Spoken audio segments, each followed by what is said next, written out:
বাংলাদেশের নাম পরিবর্তন করে জনকল্যাণ রাষ্ট্র বাংলাদেশ নামকরণের প্রস্তাব দিয়েছে ইসলামী আন্দোলন বাংলাদেশ।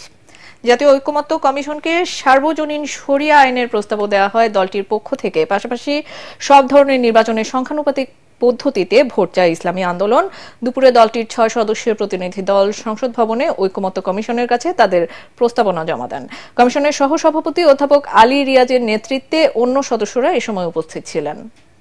ঐকমত্য কমিশনের 182টি সংস্কার প্রস্তাবনার মধ্যে 125টির সাথে একমত পোষণ করে ইসলামী আন্দোলন বাংলাদেশ। এ সময় রাষ্ট্র সংস্কারে 4টি মৌলিক প্রস্তাবও দেয় দলটি। দলের প্রেসিডিয়াম সদস্য আশরাফ আলী আকন্দ বলেন, দুর্নীতি ও দুঃশাসন বন্ধে শরিয়া আইনের প্রয়োগ করতে হবে।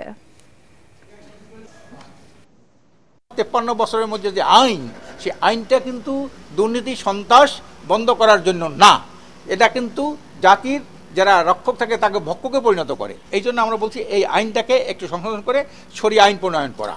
শরিয়া আইন, আমরা এটা বিএনপি সহ সকল দলের সাথে আমরা কথা বলেছি, তারাও শরিয়া আইনের বিরোধী না। শরিয়া আইনের বৈশিষ্ট্য হলো এই শরিয়া আইনটা সর্বজনীন, সকল মানুষের জন্য এটা প্রযোজ্য। বাংলাদেশ জনকল্যাণ রাষ্ট্র, কারণ এই জনকল্যাণ শব্দটা দেখলে যাতে অকল্যাণ করার চিন্তা বা চেতনা মাথার মধ্যে না আসে, এই জন্য আমরা এই নামটাকে করতে চাই, হ্যাঁ, বাংলাদেশ জনকল্যাণ রাষ্ট্র। গাজায় ইসরায়েলি নৃশংসতা বন্ধের দাবিতে মানববন্ধন করেছে ঢাকা বিশ্ববিদ্যালয়ের বিএনপিপন্থী শিক্ষকদের সংগঠন সাদা দল।